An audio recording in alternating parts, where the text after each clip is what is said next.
Olá pessoal, aqui é a nossa quinta aula da disciplina de tomografia computadorizada, né? Vamos dar seguimento aqui nessa disciplina. Nas aulas anteriores nós temos falado sobre proteção dos radiológicos, né? E aqui nessa quinta aula estaremos falando um pouquinho ainda de proteções radiológicas. Sabemos que quando utilizamos radiações ionizantes, né? Tem todo um controle, né? De entrada, né, nessas áreas onde contém a fonte de radiação ionizante. E assim existe tem toda essa classificação, né? Vamos dar essa classificação da área, né? Então toda instalação radioativa está sujeita a regras especiais de proteção radiológica e é obrigada a delimitar suas áreas, né? No radiodiagnóstico, como já tenho dito na aula passada, né? A sala de raio-x, por exemplo, de tomografia, ela tem que ser toda sinalizada, todo um controle, assim, durante a realização do exame, né? Controle de entrada de pessoas nesta área. Classifica-se como área livre toda aquela isenta de regras especiais de segurança, né? Nessas áreas, os níveis de radiação são necessariamente menores que 1 milisievert ao mês, e classifica-se como uma área restrita toda aquela que deve ter seus acessos controlados, por apresentar nível de radiação maior que 1 milisievert por mês.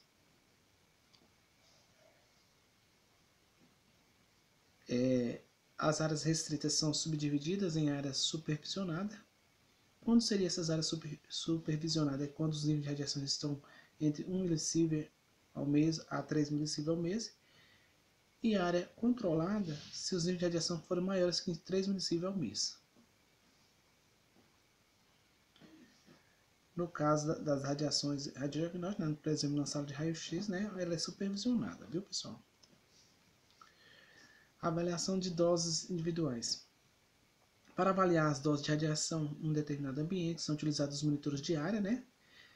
Eles ficam em locais de fácil acesso e visualização e são acionados sempre que o nível de radiação ultrapassa os limites de segurança, né?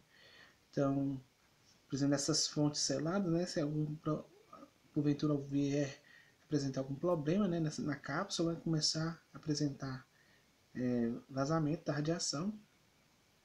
Tem os aparelhos próprios, né, que seriam esses monitores, eles são acionados, né, por detectar o limite, né, de radiação. No raio-x convencional, na tomografia, esses controles, como não utiliza radiações cápsulas seladas, né, então desligou o aparelho, não traz nenhum risco. Para a monitoração individual são encontrados vários tipos de equipamentos, né? Temos o filme dosimétrico, temos o TLD, que é o dosímetro termoluminescente, né?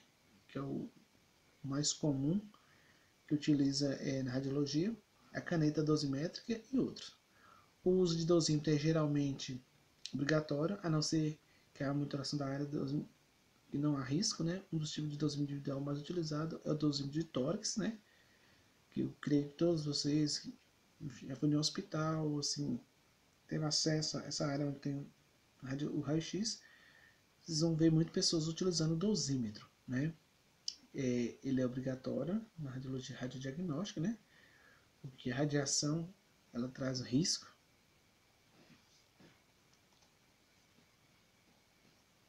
Este deve ser sempre posicionado na parte superior do tórax, um dosímetro que registra a dose do corpo inteiro. No caso do uso do avental de chumbo, né? O dosímetro deve ser posicionado sobre o avental. Neste caso, deve-se avisar o Serviço de Proteção Radiológica, que informará a empresa responsável pela monitoração pessoal, que então aplicará o fator de correção adequado de 1/10 para o cálculo de dose efetiva. Quando contrata-se um novo profissional para trabalhar no serviço de radiologia, né? Quando vai fazer todo o cadastro para solicitar um dosímetro para esse profissional, neste momento que é informado, né, se vai estar utilizando o avental. Se não, tem que ser informado se vai estar usando ou não o avental, né, para ter esse cálculo aí de 1/10. normalmente não coloca o seu avental não. O dosímetro de extremidade é a pulseira, o anel, geralmente utilizado por profissionais que lidam com fontes não seladas ou com equipamentos de fluoroscopia. Temos aqui esses tipos de dosímetro, né? Temos aí o dosímetro em formato de pulseira, né? Lembra muito um relógio. Tem o dosímetro em formato de anel. E aí o dosímetro em formato de crachá, que é o que é mais comum, né? Nós encontramos.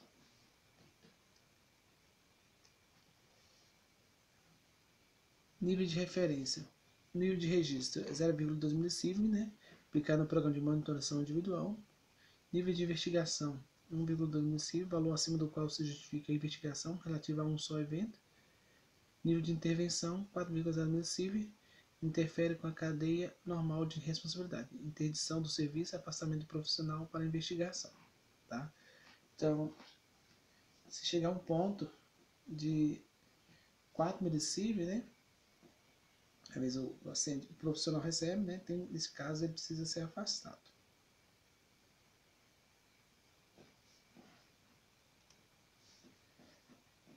Limite de doses anuais. O trabalhador, a dose efetiva para o trabalhador é de 20 milisievert ao ano e ao público é 1 milisievert ao ano. O valor médio por um período de 5 anos não deve ultrapassar 50 milisievert em um único ano. Em casos especiais, pode ser usado num limite maior, desde que o valor médio não ultrapasse 1 milisievert ao ano. Dose equivalente. O cristalino é 150 milisievert ao ano, né? Ou 15 milisievert. A pera de 50 ao ano. Extremidade de 50, de 500, né? Então, olhando aí que a cristalina ela é muito mais sensível, né? Do que como se diz, a cristalina é muito mais sensível, né? Em relação às outras partes do corpo, né? Enquanto ali com a pele, as extremidades, né? Riscos relativos. Chance de morrer em consequência de atividades comuns em nossa sociedade. 1 em 1 milhão. Fumar é 1,4 cigarro, câncer de pulmão. Passar 2 dias em Nova York, poluição do ar. Dirigir 60 km em um ano em um carro, um acidente. Voar 2.500 milhas de avião, acidente. Praticar 6 minutos de canoagem. E receber 0,1 milisievert de radiação ao câncer. Isso é uma comparação dos riscos, né? Então a gente vê que o índice é bem baixo.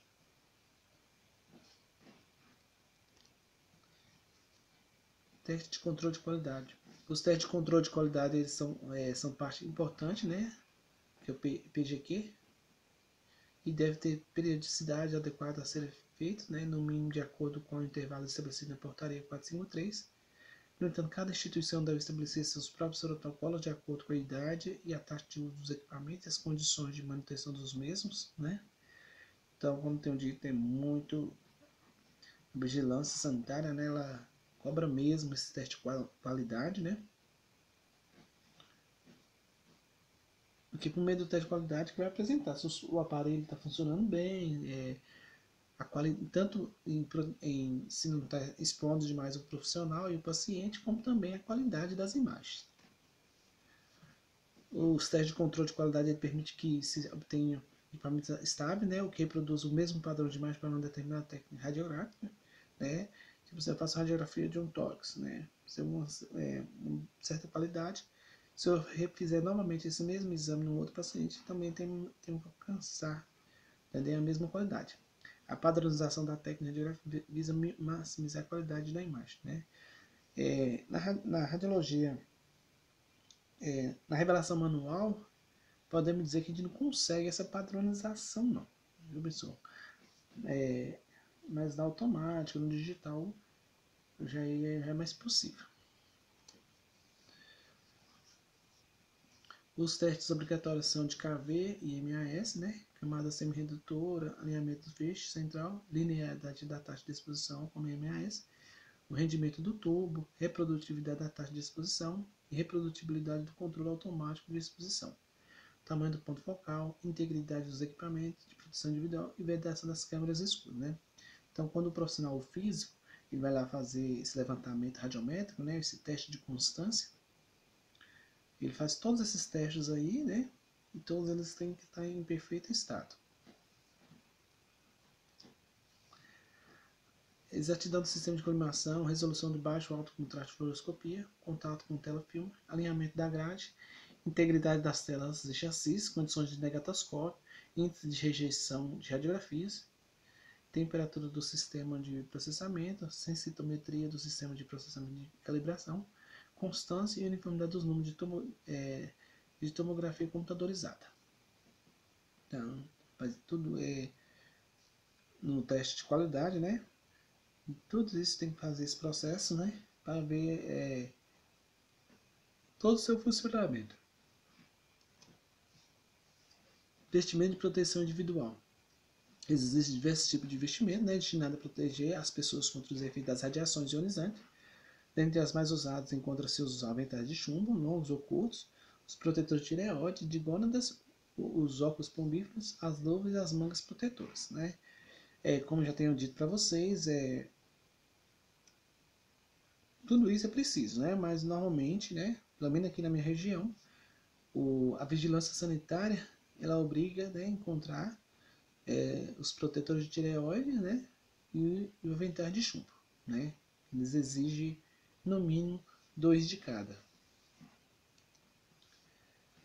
Essas vestimentas, essas especificações e equivalências de um chumbo que devem ser adequadas ao tipo de radiação ao qual vai estar exposto. Além disso, pode ser também fazer uso de anteparos móveis de chumbo, né, os biombos de chumbo, né. Então, assim, na sala de raio-x, né, tem esses biombos. Esses biombos eles são fixos, né, tem que estar fixo no chão, que também eles são de chumbo e protege também o profissional. Normalmente o avental a gente utiliza como fala, no bloco cirúrgico, né? Quando utiliza os equipamentos móveis, né? Mas quando você está utilizando no próprio raio-x, né, dentro da sala, lá no equipamento fixo, né? Como já vai ter o biombo, então assim, por isso que a gente quase posso dizer que não tirou o avental de chumbo. Sempre que possível deve estar utilizando os EPIs, né? Que as vestimentas de proteção individual, tanto no staff médico quanto no acompanhantes, quando esses estão solicitados a conter ou confortar um paciente. Deve também ser usados pelos próprios pacientes a fim de evitar exposições desnecessárias de regiões do corpo que não estão sendo radiografadas, né? Então, é recomendado, né, que tanto o acompanhante ou o paciente utilize essas vestes, né, para proteger. Sabemos que um dos grandes importantes também é a colimação, né? A colimação também ajuda demais a não expor demais o paciente. Cuidado deve ser tomado quanto à manipulação das vestes, né, de proteção individual. Os aventais de chumbo são especialmente frágeis e devem ser manipulados cuidadosamente. Após o uso, deve ser guardado em cabides, né, apropriados ou sempre na posição horizontal, sem dobras. Os maus tratos podem causar fissuras e até mesmo rompimento do lençol do chumbo, reduzindo o poder de proteção do mesmo e, consequentemente, sua vida útil, né? Porque como eles são sensíveis, se você dobra ele, né, vai ter essa fissura, você vai rachar. Então, com isso, vai permitir a passagem da radiação. Então, sempre é obrigatório colocar eles em pé, né, em posição horizontal, né, no cabide. A vigilância sanitária também exige isso quando ela chega, ela vê se está bem guardado, para evitar para estender a vida útil dessas vestimentas. Acidente em situações de emergência. Classificação de acidente. Contaminação externa da pele interna. A penetração no organismo vai pela pele. Ingestão ou inalação, né? Nós já temos falado isso. Já citamos o caso do acidente de Goiânia. E exposição aguda ou crônica, né? Quando o paciente tem contato direto com a fonte radioativa. Providência. Isolar a área.